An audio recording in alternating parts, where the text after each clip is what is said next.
I don't know how many of you make a regular search on www.gistsupportuk.com, but for those of you that do that every now and again, you may have noticed that the style of our website changed because we were advised that to be up to date and accessible on all the various mobile tools that people use nowadays, we needed to be on a different platform for our website. So there's a lot of information on there, and it's also got Facebook and Twitter sort of connections. So even if you're not a Facebook and Twitter user, you can connect with that sort of information and get regular updates on the sorts of things that are happening. It's not just always about Just Support UK and fundraising. Quite often it will be if there's a clinical trial that's opened, or there's some news that's about a drug that's in progress at being testing, and whether or not it's been a success, etc. So there's all sorts of information on there.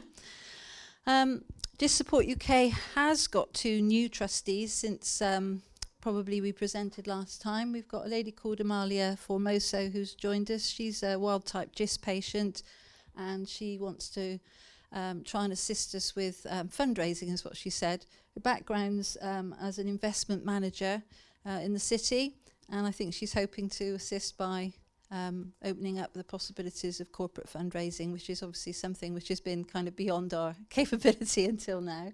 And we've also got John South, who's an ex-CEO from the NHS, operating in an NHS trust, and I'm sure a lot of his background and experience will be extremely useful to us. He's, made a significant contribution already in some of our meetings. In terms of fundraising, obviously we're grateful of any assistance anyone can give us at any time, because all the money that's raised through fundraising is used for research. So if we hadn't had fundraising happening in the past, when Dr. Belusu came to us saying in order to extend this clinical trial of 3 versus 5 years, we wouldn't have been in a position to be able to say, yes, we can provide some funding for that. So that's the sort of thing it's used for. The research projects that are going on in the Paul's Gist field as well are also where they're funded by us, or we offer part funding in combination with another funding body. That's all using funds that have been raised by our supporters, so you, your families, and we're very grateful for it.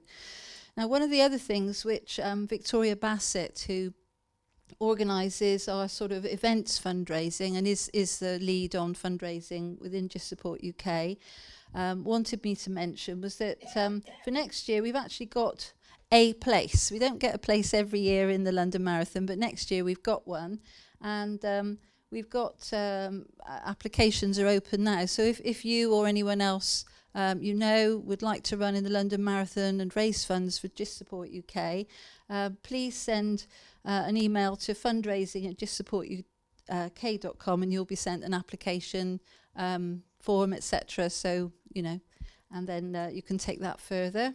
But we do only have one place, so obviously we can't make everyone happy by giving them a place, unfortunately. We'd love it if we could have some more places.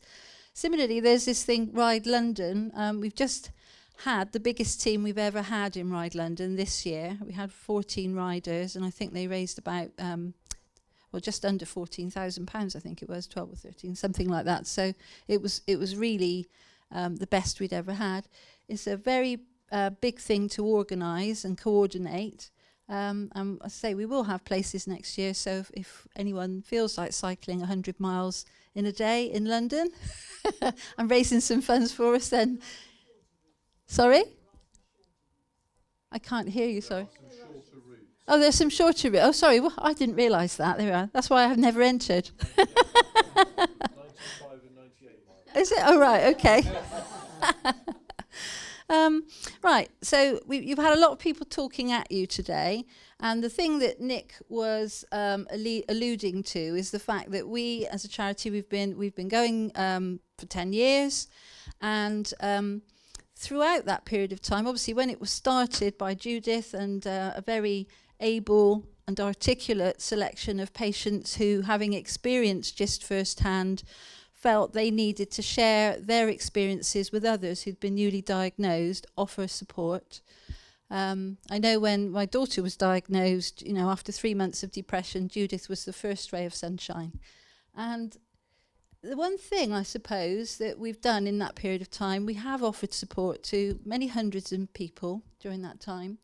And we've morphed a little bit into something else, something which, we had this ambition we want to do and to be able to fund research to actually assist with getting answers. And we're now at that stage where we are doing that.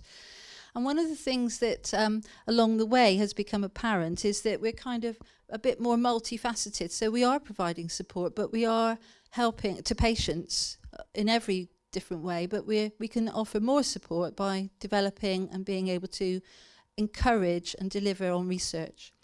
So one thing that we notice is obviously the name GIST Support UK is not going to go away. It's still part of the way we are. But sometimes we get applications to our email addresses asking for references on lorry drivers. It happens quite frequently because obviously they don't understand that we're a cancer. They think we're a lorry company, a haulage company. So, and it doesn't always naturally say what it does on the tin. All right, we've got the strapline, the GIST Cancer Charity, but we just felt perhaps to simplify things. A lot of people naturally called us GIST Cancer UK or GIST UK, and the word support kind of got dropped.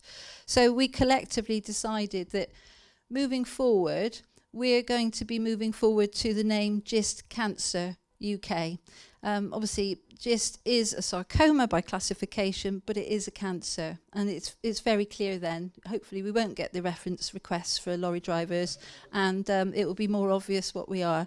Now, in terms of what we do, you're probably sick to death of hearing what we do, but some very lovely students in Bath did a competition, and they asked us to put forward a project we'd like to do for them. And then we just said, could you do a video for us that kind of explains what we do?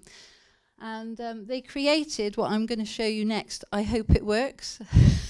But this kind of describes who we are, what we do.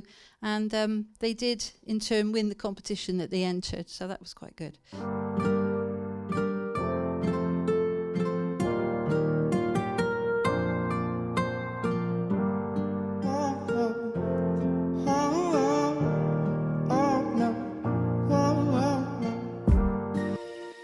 What is GIST?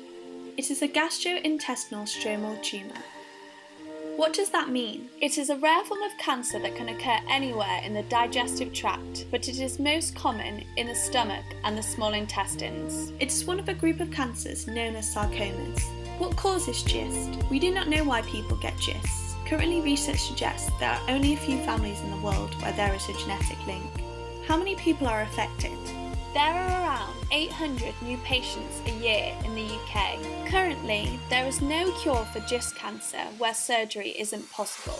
If patients are fortunate enough to be diagnosed early, surgery and drug treatments can result in the tumours being removed, and patients can have a very good prognosis. For others, who can't be operated on and who don't respond well to treatment, the outcome is uncertain. So, who are we? We are GIST Support UK. We are a registered charity set up in 2009 to help GIST patients, their carers, families and friends. We are run by a group of volunteer trustees and supporters, many of whom are also GIST cancer patients or carers. What do we offer? Since 2009, we have supported patients and their families through a range of activities. A dedicated telephone helpline operated by patients who understand the impact of being diagnosed with GIST. An online forum, Facebook and Twitter communities to connect patients, providing information booklets to patients, carers and hospitals, 3 patient meetings a year, giving patients the opportunities to share experiences face to face. We also support patients by raising awareness of the disease, providing travel support for GIST patients to attend clinical trials, and representing patients' interests at both national and international meetings. In more recent years, we have expanded our activities and put an increased focus on helping to fund research that aims to improve treatments and ultimately find a cure. We support an alliance of specialist doctors and patients called Pause GIST. This group concentrates on paediatric, adolescent, wild-type, syndromic GIST, raising awareness, raising funds, and being a catalyst for research to improve treatments.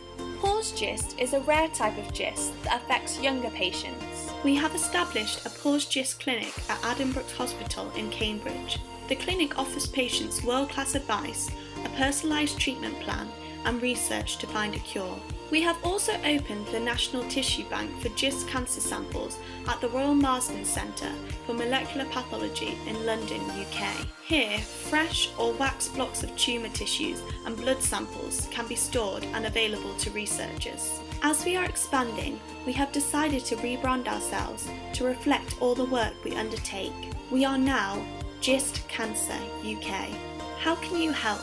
We are very grateful to receive grants from pharmaceutical companies and funding as well as fundraising from the general public, patients and other supporters. This support is vital for us to continue the work we undertake on behalf of GIST cancer patients. In the future, we want to broaden our activities and become even more involved in supporting research projects to find a cure for this devastating disease. However, this will only be possible with increased funding. If you would like to donate or fundraise for us, please follow this link. With your help, we can share the message: GIST is rare, but you are not alone.